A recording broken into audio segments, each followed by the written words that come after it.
Yeah, perfect. I think I'm recovering from a delightful nasal congestion. Yeah. Poorly. And I have face hurting disease. Oh my god. You got face disease. I've got face disease, yeah. Yeah. I'm sorry to report. I gave you a cold and in return God smote me with face disease. We went to a mouth doctor and he was like, "Oh no. You got face disease." This face is diseased. Yeah. Good luck. I think I have a sinus infection. Oh man. Woo! And that's not what this movie is at all. Fucking getting lit. But it sure does feel like it. Gonna get lit off some antibiotics tomorrow after waiting 5 hours in the urgent care. And that's socialism for you. You're welcome. Thanks, Obama.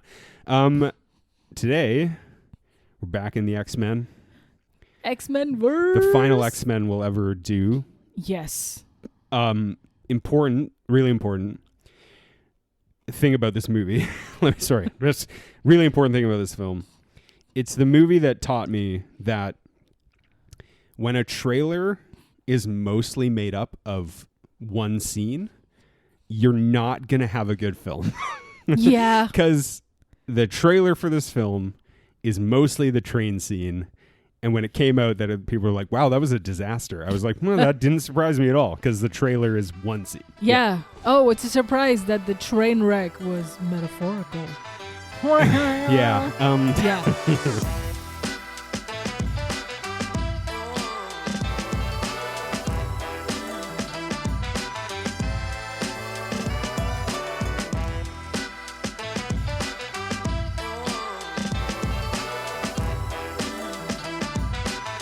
But most importantly, I want to do an exercise with you before we talk about Dark Phoenix. Yeah. The final Phoenix. Is this reliant on my memory, or do I need some data? No, I want your input on my ranking of every X-Men film. Oh yeah. Now that we're not going to talk about any of the good ones. Perfect. I want to see how you feel about this. Okay. Yes. All right. The New Mutants. I haven't seen it. Therefore, it's not last. It's just off the board. Yeah, we don't know anything about that. The New Mutants, by all intents and purposes, do you remember that film? It does not exist. No, absolutely one has not. seen that movie. Absolutely not. Yeah, complete failure. Okay, here we go. I'm going from last to first. Okay. Worst to best. Worst to best. Love it. Okay, worst. The Last Stand, a film we have covered on our pod. Apocalypse. Yeah. Dark Phoenix. Yeah, it's right up there in the worst. Origins Wolverine. Okay. Deadpool 2. Mm-hmm. Days of Future Past. Yeah. First Class. Yeah. Deadpool. Yeah. X-Men. The first X-Men. Yeah. The Wolverine in Japan. Yeah. Logan is the second best, and X2 is the best. Do you agree with that ranking? Does that make sense to you? Anything stand out to you?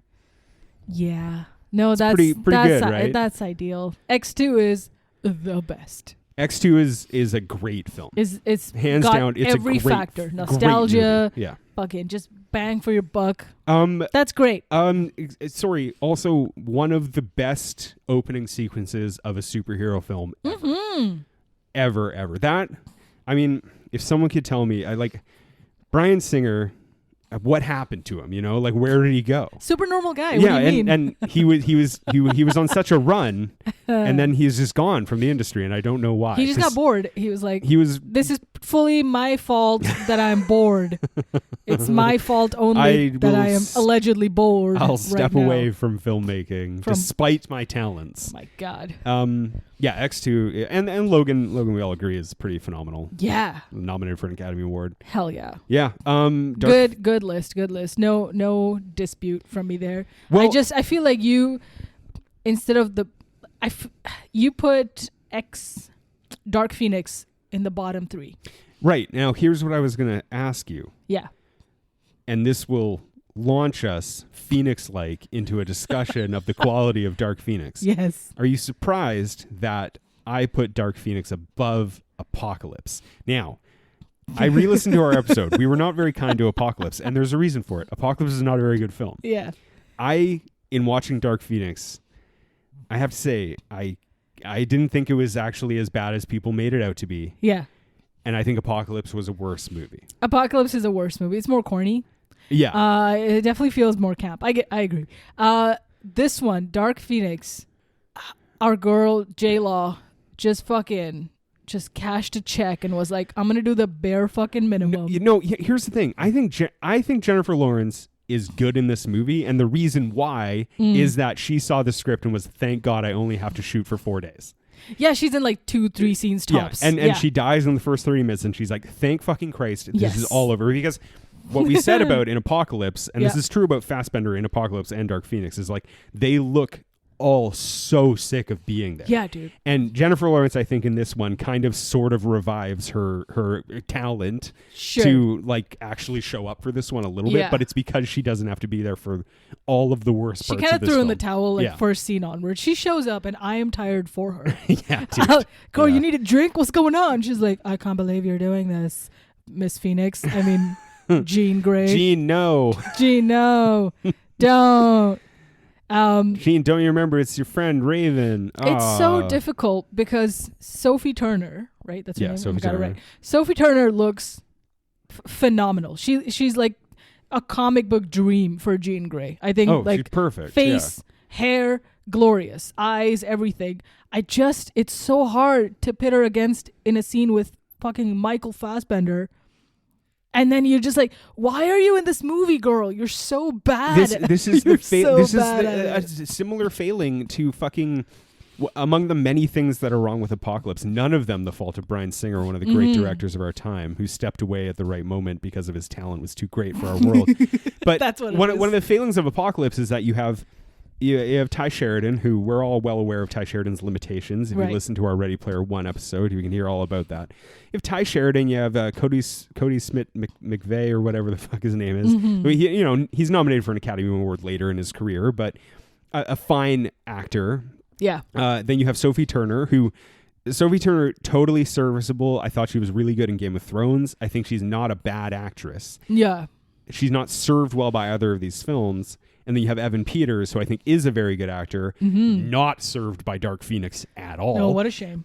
But then in Apocalypse, you have these 4 kids pitted against Academy Award winner Jennifer Lawrence, Academy Award nominee 5 or 6 times Michael Fassbender. Yeah, dude. Underrated actor James McAvoy. Oh, beast. Who are beast all, himself. And then Nicholas Hoult is kind of in the bridging the gap, right? Oh, sorry. I meant James McAvoy as a beast of an actor. Oh, well. And then also this guy. Can you please you have to get your terminology correct. Sorry, I can never because say it again. The greatest actor, the Bryan Singer of actors, Nicholas Hoult plays a character named Beast. So just please. But you know what I mean? It's like you're pitting them against these 3 great actors who none of them give a fuck about what's going on in Apocalypse.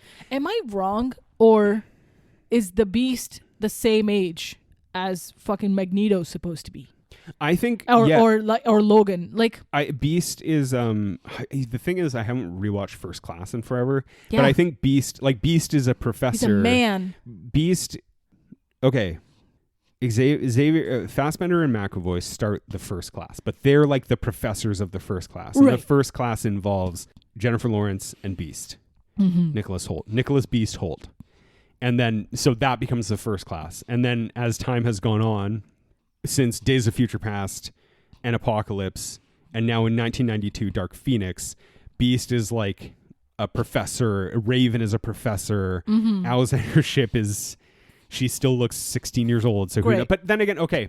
But Storm was just found in Apocalypse, right? So she's actually part of Ty Sheridan's class. Oh, okay. So it's because as usual, the timeline is not really great. And that's the perks of the multiverse, folks.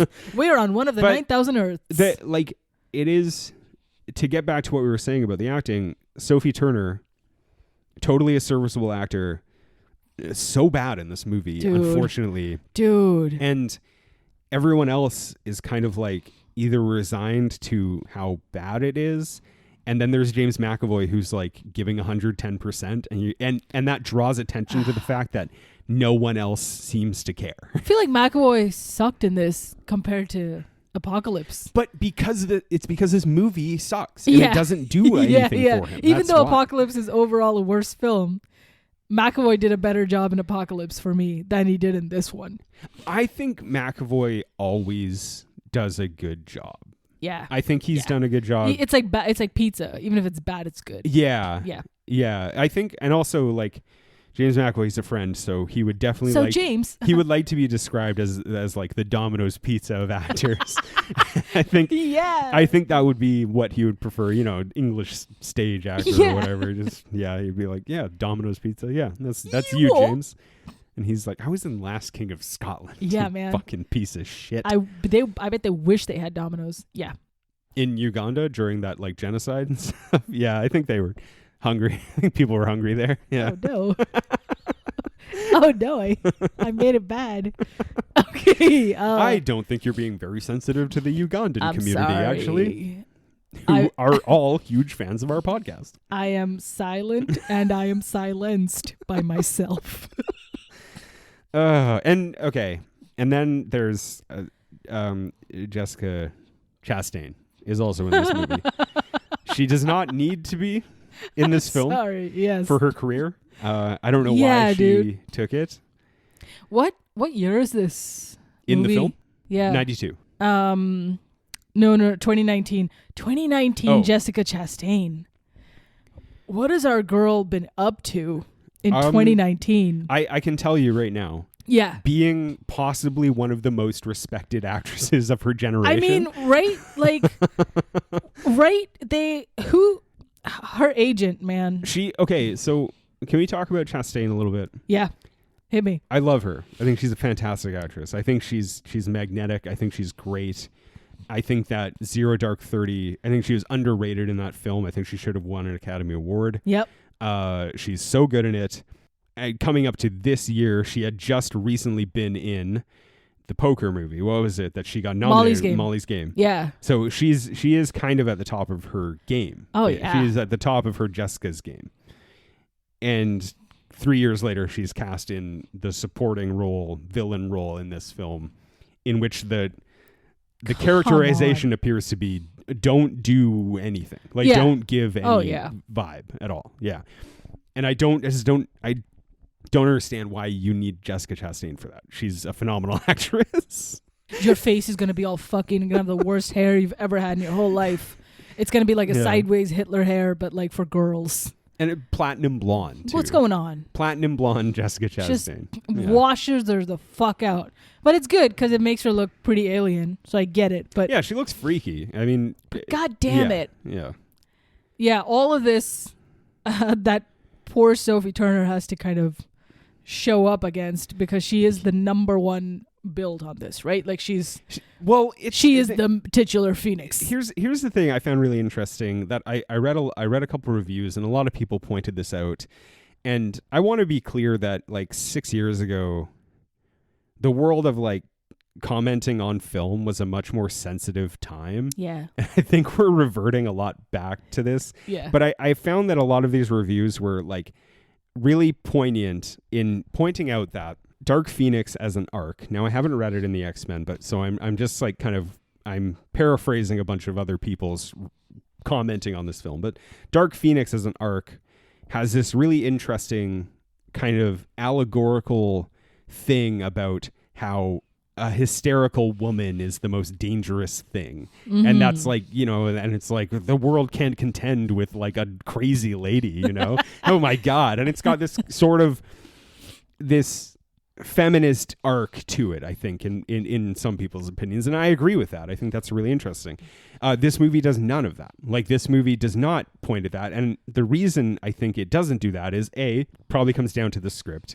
B, Sophie Turner does not give a strong performance, but that's also partially probably due to the script. But C, the film is actually really Charles Xavier's story. Yeah. He's the protagonist in this film, even though it's called Dark Phoenix. That's true. And it's so clear because after Raven dies, Nicholas Hoult is like, Charles, you never listen to anyone. And then when they're strapped to the train going to mutant prison, he's like, I think I should listen more. Classic protagonist. But even then, he's kind of like, I mean, I didn't mean to do it. Like, I would have never done it on purpose. But he's the one who changes, right? And unfortunately, to like brush away all the potential like feminist overtones you could have in the film, Sophie Turner is just like, Sophie Turner's whole acting is like, I have a headache. She's like, I'm ahead. I got the face disease. She's got face disease She's like got me. Face disease. And that's like, but that's the extent, is just kind of like, they never get a chance. Like Sophie Turner never gets a chance to be more of a character, really. Such a loss. It is. Fucking, and it's like so much pressure because she has to carry the film because she's in every fucking scene. Yeah. And where you show up doing 20%. And it just, it's the most perfect look and feel, but it's so sad that that's the voice that's coming out of her. Yeah, but also if we can recall, okay, so this movie is written and directed by Simon Kinberg. Simon Kinberg, who's been involved in every X-Men film, he's a huge fan. I don't think he directed this film well, but also Simon Kinberg, one of the writers on X-Men: The Last Stand, a movie which poorly adapts the Dark Phoenix story again and makes Jean Grey like this side character, this like sideshow act to kind of like Magneto and Charles Xavier's conflict. And it like, and even in that, who plays her, Famke Janssen, kind of becomes this like inert, like, oh, I got face hurting disease from my power. And it's like, but if you make me angry, I'll go Phoenix on your ass. Yeah. And it's like, you never get to delve into for its time, there is no other comparison to Jean, right? That's the only IRL Jean that we got in cinema. And then now we have Sophie Turner. So the comparison to me is, the only comparison is you could have at least been as impactful as Famke Janssen. Yeah. And it doesn't even get there. Like even I think the handling of Dark Phoenix, the Phoenix arc in The Last Stand, is better than this film. Yeah. Which is fully about the Dark Phoenix. Come on. Yeah. Come on. Yeah. It's a frustrating film. Yeah, it was kind of mind numbing. Every time she was on screen, which is 99% of the time. Yeah. I just didn't want to look at it. The thing is like, so I've been rewatching Game of Thrones, right? And that was I don't know if you know, that was a little indie show that came out a couple years ago. A little known show. Yeah, Sophie Turner was a big part of it. And Sophie Turner, especially, I'm in season 4 right now, and she's so like shrill and girly, and stuff. But that works because that's her character. Totally. Sansa is like that. And I really have, and she is that age, like, and she was like 18 when she made it or whatever. Like but like it is funny because like when you get to like season 4, I think like Sansa's supposed to be like 14 and Sophie Turner is like 5'11", and you're like, well, she can dunk on every man she meets. Was she? I thought she was like age correct with the character. I don't know, but maybe I'm wrong. But yeah, clearly Sophie Turner is quite young. She's a teenager when it starts. Yeah, and like, but she is kind of like this like prissy, whiny lady, and then she becomes her arc is fantastic in Game of Thrones, in my opinion. And I realize that it's like, look, Sophie Turner is not she's not Jennifer Lawrence, she's certainly not Jessica Chastain, but she's a totally serviceable, good actress. Sure. And I'm like, yeah, what she's doing for Sansa Stark works for that character. But then that's all that she got written in terms of dialogue, in terms of direction, in terms of how you should hold your face. All that shit is like coming from someone else. But in this movie, I don't think she has something to latch on to. Exactly. Like, you're just like, the one direction seems to be like, it's like you have your period in your head. Yeah. Like, it's just like, it's not. And the reason it like stands out so much for me is that there's one scene where Fassbender's not even talking, and I think he just learned that Raven is dead, or something that angers him, and they kind of zoom in on his face, and the way his eyes do all the fucking acting, and I know it sounds corny, but like the eyes are like shaking, but also angry, but also sad. It's doing 900% acting in that one scene, and then you cut to like that's Fassbender though. Like, he's a brilliant actor. Like, no words, no dialogue, and he nails it. And that's the kind of emotion you want from someone who's tormented by this cosmic fucking Dark Phoenix force. It's so funny because, like, I love Michael Fassbender a lot. I think he's a fantastic actor. But since X-Men, he kind of feels like he's like, I'm giving up on acting a lot. I'm giving up on crying acting. Yeah, like, he's like, I'm thinking specifically of, like, The Killer, where he's just kind of like, I'm going to be done having emotion and stuff. Totally. Black Bag, no emotion. Yeah. Killer, no emotion. Yeah, like, and he's good at that too, but like, in these X-Men movies, like he's really just giving it all. Like he's like, really it's like going final ham. tears. Yeah, Yeah. and now I feel like he's just like, I'm too tired for that shit, man. Yeah, dude. Yeah. I think I cried the most in that one film where my wife gets her head cut off, and then I'm crying lots yeah. in the yeah. X-Men world. Yeah, the counselor. The Yeah, counselor. but that was like just in the midst of the X-Men. A brilliant movie. I love the counselor. That was his personal Dark Phoenix. Yikes. That was like, yeah. That movie, which I do genuinely really enjoy, but that movie was like everyone. That movie is so interesting. We covered it on the pod. But like that movie is so fascinating because like everyone in it except for Cameron Diaz was like pretty sure they're like, this movie fucking rocks. Yeah. And then when it came out, everyone was like, what the fuck? This is like a crime. You committed a crime. The Charles Xavier in that film is Brad Pitt. Yeah. Unfortunately, he doesn't know it either. Yeah. He's like I love my hat and my hair in this. Yeah. And I love Can I dying. have cowboy jacket? Can I have blue suit? That I love matches my dying blue from hat? the fucking that thing that Neck goes around my down. neck. That movie is so good. Counselor, folks, look Yeah. it up. Listen to the Yeah. pod episode. It smashes. One of the most underrated films of the last decade. Mwah. It's so fucking good. Yeah, it's but ultimately, like, I didn't dislike this movie. I thought it was because all it's got right. all the fucking incredible animation and like movement and pace and action scenes that you want from a fucking Marvel movie. But it does, yes, and also like I found this funny. I think it was Richard Lawson, the reviewer, said something, or it might have been someone else. Apologies, not that he's listening, but who gives a shit? But like someone else was like, the movie seems to constantly be apologetic about how bad it is, and it's just kind of like, yeah, we get it. It That's sucks. why Fassbender's crying all the time. Yeah. And the only person who doesn't seem to know that or care is McAvoy. Everyone else is like, yeah, it's not good, but I'm gonna say these bad lines, and you're just gonna have to deal with it. And then I like Evan Peters is like, thank God I got fucking knocked out. Like, oh my God, dude. And the other thing is, speaking of Evan Peters, Quicksilver, the only good part of Apocalypse. Yes. They're just like, what if he was not in the movie almost at all? Classic choice scene. What is a waste. crazy. What Yeah. a waste. They use him for one thing and they get him a bunch of people out at the start of the film, but kind of early on. Yeah, and it's also, I think we probably talked about this in our Apocalypse episode, but like the problem with Quicksilver as a character is like, why can't he solve every problem? Like literally he gets tired. But he doesn't though. Well, He doesn't get tired ever. He literally, he's so fast that space can't kill him in this film. That's how look, he crazy did try. He is. He did try, but like when he tries to go up to Jean Grey when she's levitating off the floor, and she catches up to him. You know, you're not faster than the But Phoenix. that makes it interesting, though, right? That would make it far more like when you think of. Yeah, but it was like a one and done. How sad. When you think of the set piece where they are fighting on the streets of New York. Mm-hmm.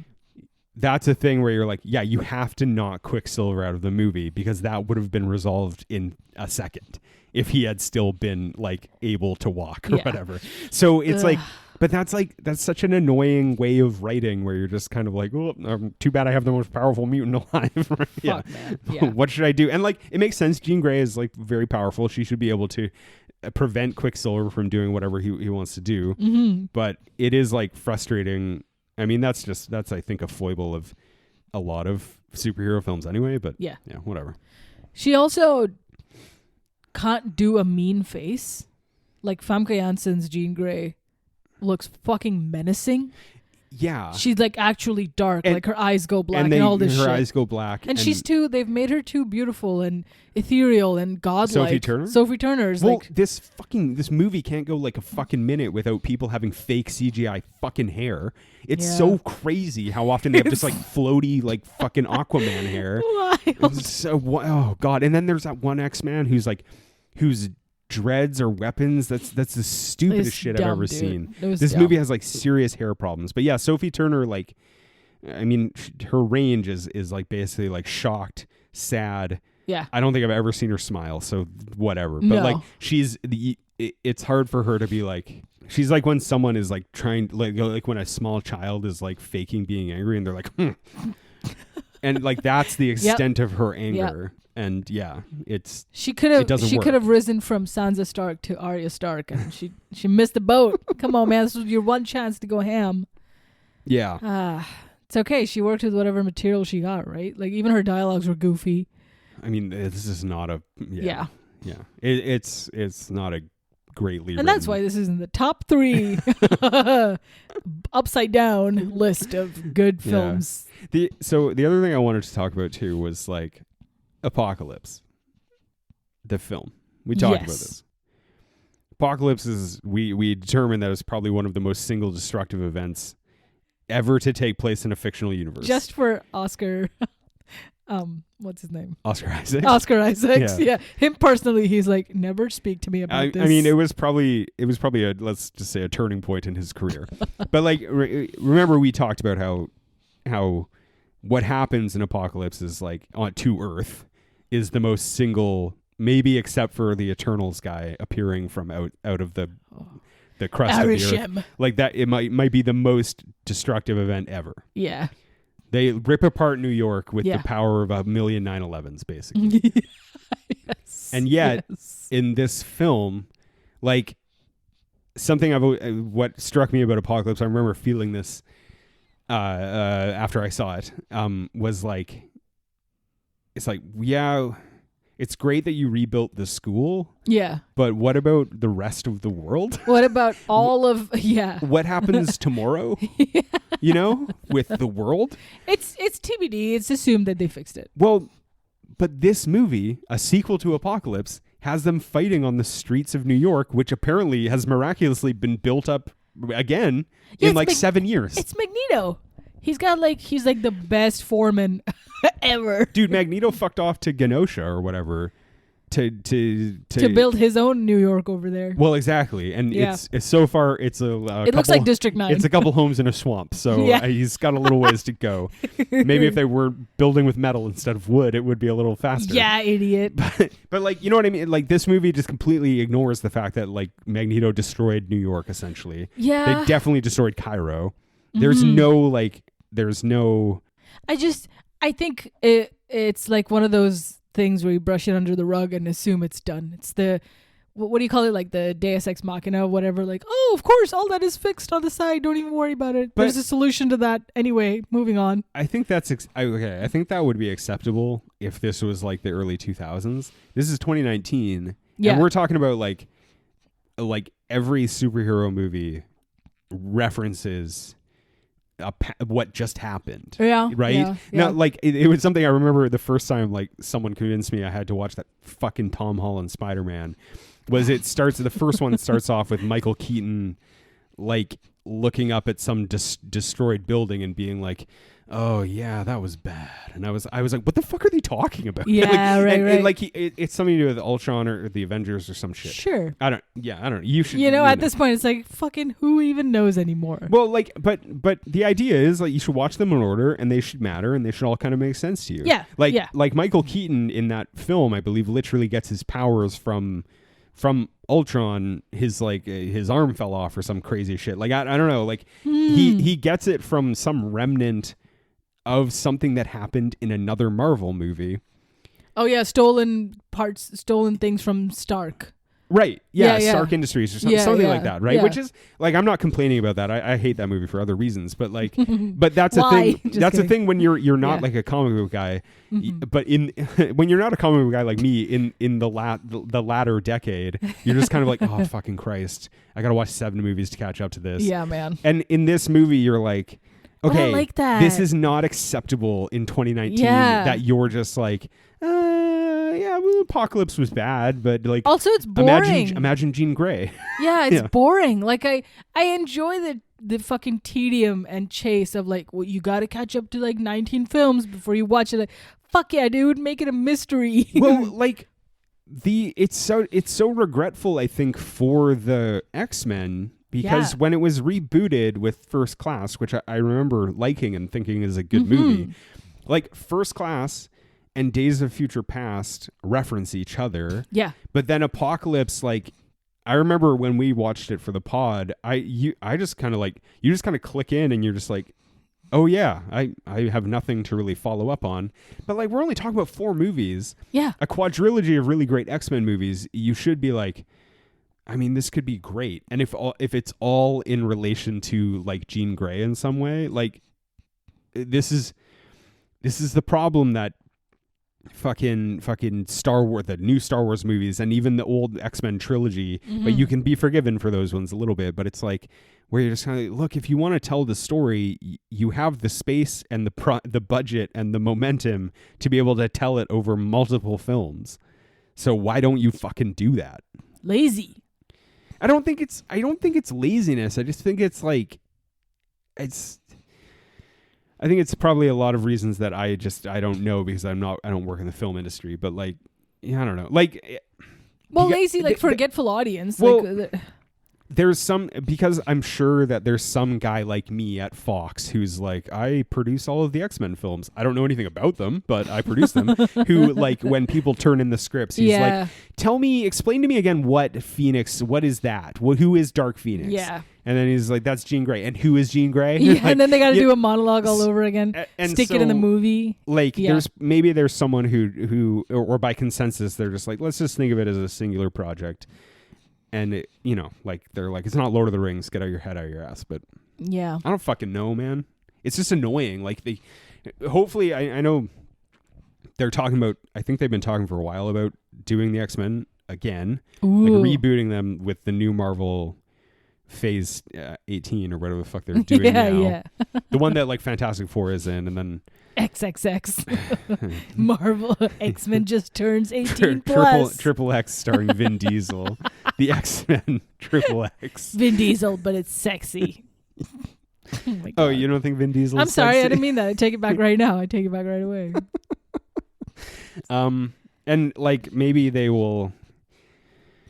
The X-Men could just make such a good trilogy just by itself. Yeah.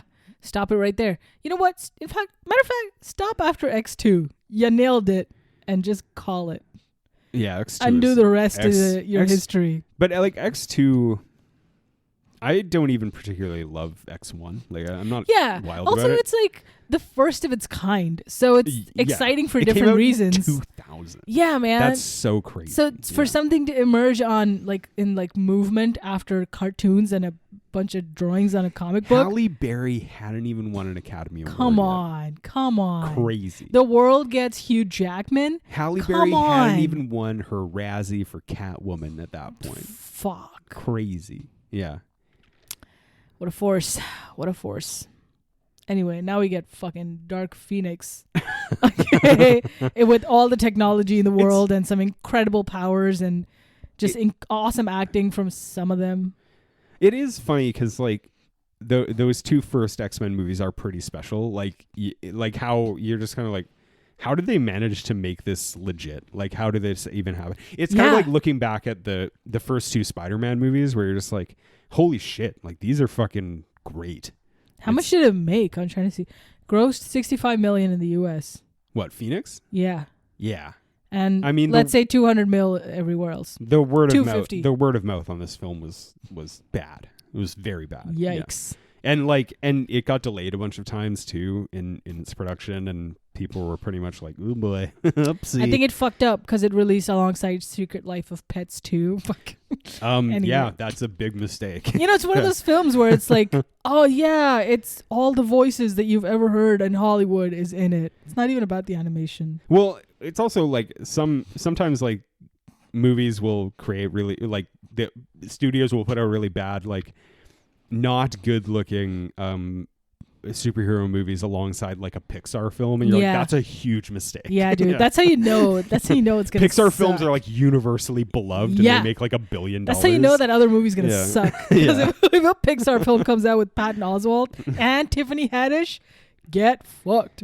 Oh man, and Dana Carvey, Jesus Christ.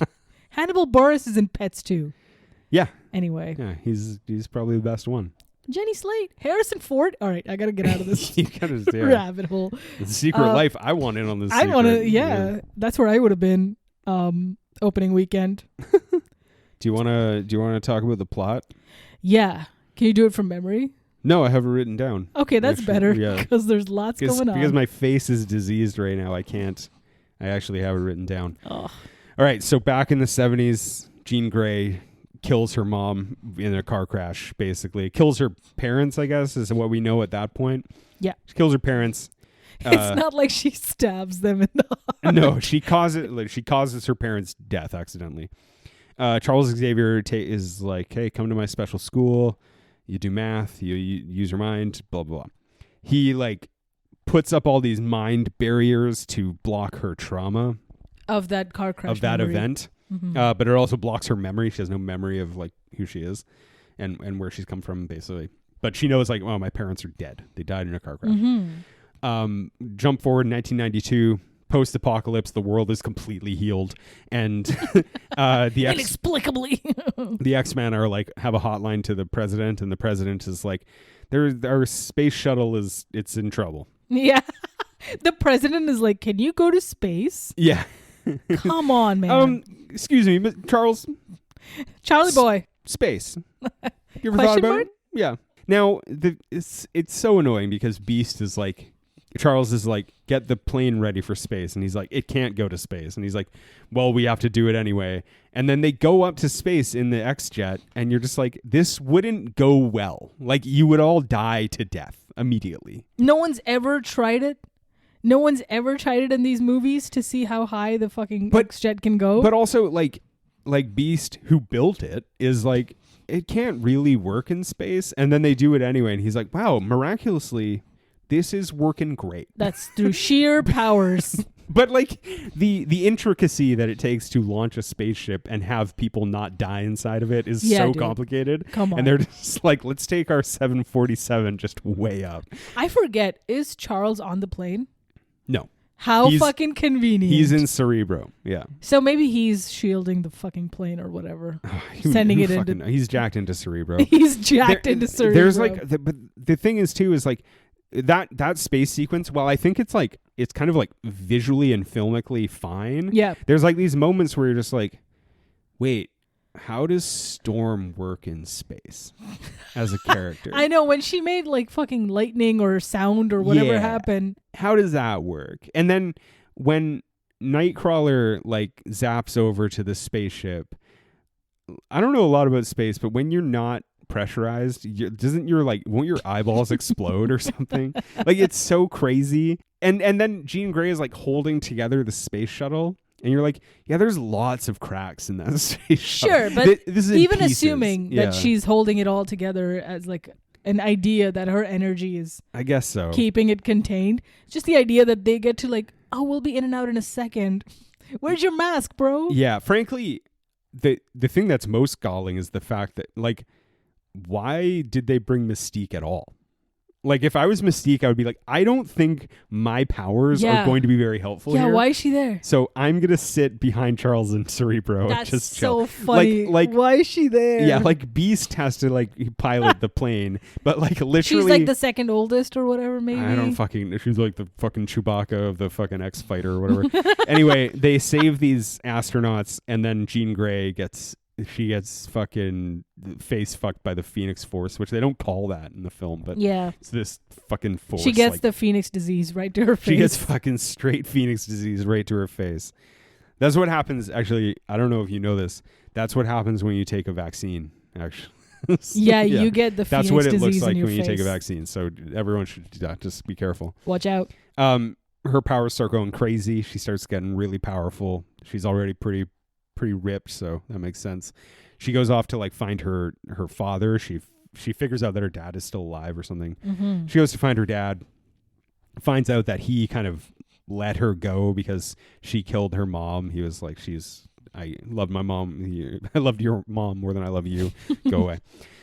The X-Men arrive, as do the police, to find Jean Grey. There's a big fight in which Mystique is killed. On tragically. the side of all this, though, the Jessica Chastain character has already emerged. Yeah, the Dabari people start to alien invade Earth and take over people's bodies to disguise themselves as humans. Yeah. And they want to get Phoenix fucked themselves. They want it. Because we find out later the Phoenix Force destroyed their planet, and for some reason they want to use it to help create new life. I don't know Who knows? What a terrible villain, just terrible. Why do they need the Force if they're going to take over Earth anyway? Well, I think ultimately that's their plan, is that they actually want to use it not for good, for bad. Which Jean Grey is like, oh wow, really? Wait a minute. I had the Dark Phoenix power, but I couldn't think for 2 seconds. Yeah. I'm like the most powerful mutant, but I don't have a fucking mind. Like, it's pathetic. Classic PTSD. Mystique gets killed. Beast and McAvoy, Beast and Xavier getting kind of, they're butting heads. And Beast is like, you shouldn't have just blocked her mind. You should have helped her deal with her trauma. Yeah. Blah, blah, blah. It's typical 2019 fucking scripts where it's just like, oh, you should have helped her because she felt bad. Oh, send her to therapy. No. They did it like that. They shook their head the whole time. Yeah, they were like, "Oh, my God. Instead of developing my character, I feel so bad because something bad happened to me in the past." Oh, and you're like, "Yeah, oh, something bad happened to her. She's the hero. That's how you write a character. Oh my gosh." Oh no. So that's what happens, and then Jean Grey goes to Genosha, and she's like, Magneto, help me control my anger, because when I get angry, bad things happen. And Magneto is like, bitch, I just deal with metal. Like, I don't know. Same TBH. Yeah. I can control metal whether I'm angry or not. So yeah. I lived through the fucking Auschwitz era. What do you mean you're a little bit mad? Oh, I'm sorry. Your parents died. I went to Auschwitz. Fuck, dude. Jesus. Not to minimize a young girl's pain, but go on. Yeah. That's what makes her a great character, babe. Yeah. So, and then the military shows up, and they're just like, this lady, we should arrest her. And then Magneto's like, you're not going to have a good time. And they don't have a good time because Jean Grey crushes them to death, and Magneto helps them escape. Basically, Vuk Chastain finds her, and she's like, I can help you with your powers and stuff. So Jean Grey goes to New York and figures it out. Yeah. Filmed in Montreal. It's pretty nice. Oh, cool. Yeah. I knew I recognized that dome from somewhere. Yeah. So Beast, because he's disagreed with Xavier, he goes to find Magneto, and he's like, we need to kill Jean Grey because it's bad. And you should help me because she killed Mystique. And you were close with Mystique. And Magneto is like, oh, man, I should use my metal to kill her. Yeah. That's my whole thing. Come on. Again, he can like control metal in your blood and like ferrous and like the air and all this shit. And it's just, he's like, let me take this fucking metal sword instead and try to stab you with it. Well, we establish in X2 that you need an elevated iron level in your blood for him to control it. Oh. Yeah. Ladies are always anemic. Yeah, dude. No, but because remember in X2, that's how Magneto breaks out of his prison. That's right. I believe in X2 or X3. Right. But where the guy, they have to elevate the iron levels in his blood so he can rip the little balls out of his chest. It's a fucking sick scene.